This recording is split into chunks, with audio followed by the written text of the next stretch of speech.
And welcome to another episode of the Don't Argue with the Facts podcast. I'm your host, Noah Love, and today we are going to be talking about previewing Spurs Knicks game 3.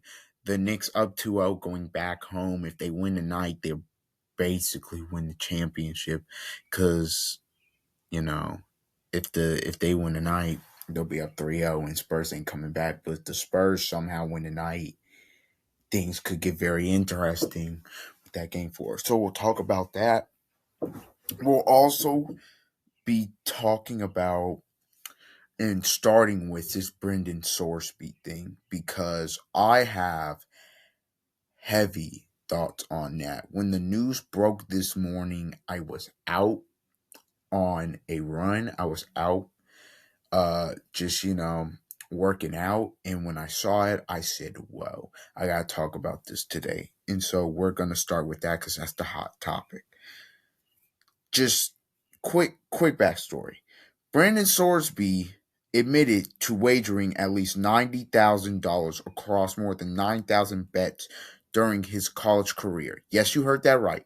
$90,000 across more than 9,000 bets during his college career, including bets involving Indiana football while he was a member of the Hoosiers in 2022. For that, today, a Texas Tech quarterback, Brendan Sorsby, they got him in the transfer portal. It was a big pickup. You didn't know who was going to be the quarterback after the other guy left. And Texas Tech, coming off of a great season, they get him, and he was pretty decent at Cincinnati, pretty good at Cincinnati. He's been granted an injunction he requested by a judge in District Court in Lubbock County, Texas. Sorsby is now expected to be eligible for the 2026 college football season and will not have to enter the NFL supplemental draft.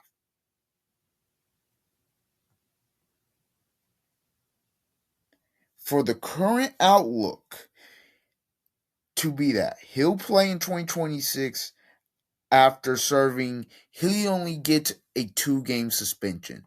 So this man, when he was the quarterback of Indiana University, when Tom Allen was there, he admitted he had a gambling problem, right? But just because you admit it doesn't mean now I should be able to play. No. While he was a member of his own team, he bet. And I saw something where another judge has said no, had rejected it. Like rightfully so, had rejected to give him an injunction and he was going to be ineligible. A judge in Lubbock County, go figure, gives him an injunction and he can play. Absolutely stunning.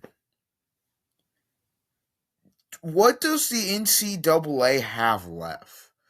Because I'm looking at this and I'm stunned because sports betting, especially when you're betting on yourself or on your team,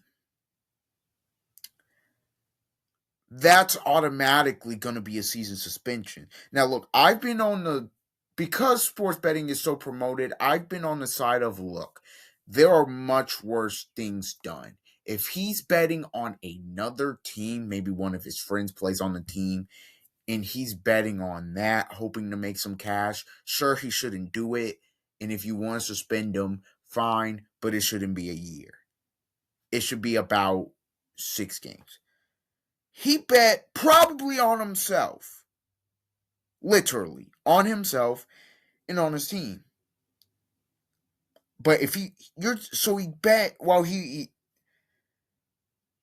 bets involving Indiana football. So we don't know if he bet on himself, but he probably did. You're telling me that gets 2 games?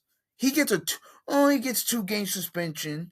Well, it's a 2-game suspension. He'll probably be suspended for the first 2 games of the season, which are against bye teams where they probably, let's be honest, won't need him in. And so now he's going to go through after that and play the rest of the season like nothing happened. How in the world does he get an injunction and is eligible? This is not the Trinidad Chambliss situation. I know people were talking about that on social media. Trinidad Chambliss was a Division II quarterback that came up, and I think he redshirted a year or two, but came and obviously comes up from D1, comes up to D1, like Kiffin recruits him. He comes up for Ferris State, I think is where it was, comes up to D1 and he balls out. And he says, yo, I want another year. I was redshirted this. I should be able to get another year. And they were fighting and fighting and fighting, and he got another year. And look, I was on the side of if you're gonna let the kid play, I believe the kid should be able to get a fifth year. If he was redshirted in the COVID year and whatever, he should get a fifth or sixth year or whatever. But after that, he should be done. That was my stance on Trinidad Chambliss. There is no way Brandon Sorsby should be playing a football game this fall. I know Josh Pate talked about the vibes in Lubbock, Texas surrounding this situation were not good. They thought, no chance. So I could imagine some of them had to even be stunned. And look, if you're Texas Tech, I mean, what you say? You didn't know this guy had this problem, and now you know he does. And you're thinking, oh, well, our backup is gonna, the backup quarterback we have, well, he's gonna step in and be the one because we don't think Sorsby's going to be eligible. And it turns out he is. And I'm stunned. What and this is Nick Saban said everything that's gone wrong with college football. Nick Saban said what happened. We got injunctions. We got judges filing for injunctions for guys who openly admitted in wagering $90,000 on his own team, probably on himself, openly admitting that he's only getting 2 games suspension now, and he's going to be able to play this fall. Now we got other guys who, in terms of NIL, they want to be getting paid like pro players. Oh, in the portal, we got people just transferring back and forth from schools just with no regard. Transfer portal this, transfer portal that. We can't decide on what's the right number of teams for a playoff.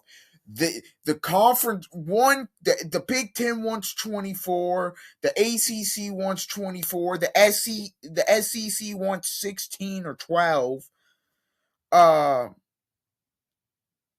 The ACC's conference title game rules still don't even make any sense, or the rules they propose don't make any sense. What else? You got coaches wanting to spend however much money they want in terms of the NIL with no regard for anything. They're saying, hey, we need rules and regulations on how much everybody should be able to spend. And then when somebody comes in and tries to make that, they're like, no, I should be able to spend how much money I want. College football right now, for lack of a better term, in terms of leadership, is a disaster. It's a disaster. From this to the NIL to the transfer portal to guys can get like eighth years and 9 years. It is getting ridiculous at this point. And this is just the ladder. Look, I'm usually against the NCAA. Because I think the NCAA can be crooked, and I think they can be unfair. And I think the NCAA doesn't care about the players. I truly feel that way. But for this one, I'm on the NCAA side. The fact Sorsby's only getting 2 games for this is out of your mind. Again, if he was just betting on like one of his buddies on another program, I'd be like, okay, if you feel the need to suspend him, suspend them, but don't suspend them for a whole season. This is where this goes back 4 years. So who knows what he was gambling after? Was he gambling while he was starting quarterback for Cincinnati? Was he gambling on his own teammates, on himself? These are questions people want to know. And then on top of that, that creates another dangerous situation because if he's gambling on himself, oh, I can't get a certain amount of passing yards. I'm just gonna throw this in the dirt, or I'm just gonna throw this away. I'm gonna run out the pocket inexplicably, something like that. Or I need this many rushing yards. I need to get over. Let me scramble, get this, and then get down. Like so, what I'm saying is Brandon Sorsby should not be eligible to play this season. And the fact that he is absolutely jarring. You have Michigan get the Connor Stallion stuff that happened. Michigan basically came out of that unscathed. I mean, there were no real sanctions and everything. I just, in terms of college football, because obviously you guys know I cover college basketball as well, and college basketball has its problems, but it's not as much of a disaster right now as college football. I mean, this is just disaster. But college athletics in general right now they need something. Each sport needs a commissioner or something because this is getting ridiculous. To have a guy who, going back all the way to 2022, $90,000 he wagered. He openly admits this. And obviously got caught, whatever, but he openly admits this. To have this guy be able to not even get suspended the whole season, not get suspended 6, 8 games, he gets suspended for 2 games, and after that it's just slap on the wrist.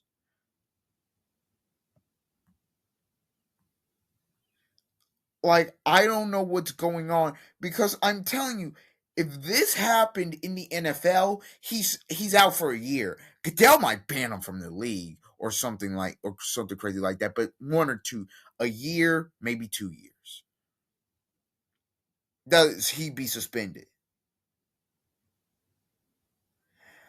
I just don't understand. The NCAA now is a joke and it's a disgrace. And how can you even punish anybody after this? This guy just got Sorsby, who admitted he was a problem, admitted that he had a problem, and he says he had mental health issues and a gambling addiction. Okay, but basically his defense. This is in short. I'm paraphrasing what his defense was. His defense was, if I face the consequences of this, I am going to have serious mental health issues. And the judge said, fair enough, 2 games. So if he faces the consequence because he can't stop gambling, nah, 2 games.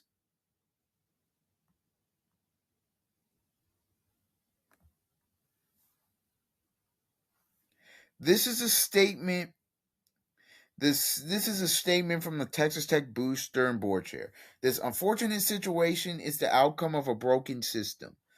I'm doing everything I can to fix it, but until there's a permanent solution, Texas Tech and its student athletes have to do the best they can to navigate and compete amid the chaos that exists in the reality of the world we live in. This is insane. I mean, this is nonsense. And look, college football in the all season. Look, we've had crazy stuff from. Well, I guess it wasn't the all season yet when this happened, but the Sharon Moore stuff happened, and Lane Kiffin yapping his mouth and whatever. But Brendan Sorsby, this is, and look, he has a gambling problem. He's got to fix it. But that does not mean he can't be trusted. He cannot be trusted in terms of A, with his money, B, with the integrity and the moral and the morality of it, because you're gambling on your team, but you also could be gambling on yourself. And if I'm Joey McGuire, yeah, he's a talented kid and he's getting help for it, but do you really 100% trust this man to run your to run your offense when the time comes in September and October? Because I can't lie to you. I don't know if I was a coach, if I trust him with that.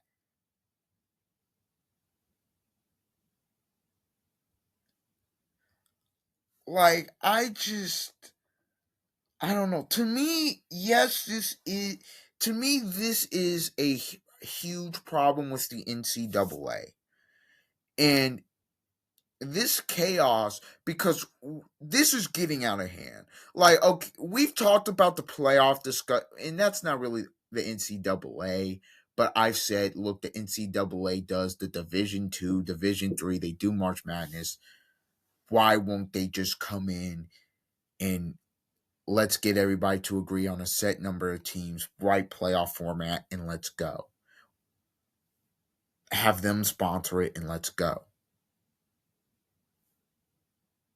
I just have never understood why all these other big postseason events, the NCAA, you see, oh, sponsored by the NCAA or NCAA March Madness, but when it comes to college football playoffs, it's not the NCAA college football playoff, it's just the regular CFP. And there's all state and there's all this other stuff. So I have no clue what the fallout of this is going to be massive, and I'm going to keep you guys updated. But I just had to get that off my chest because I just cannot believe he's going to be playing this season. Ah, I just still can't believe it. Stunned, just straight stunned. Honestly. Now let's go to Game 3 tonight.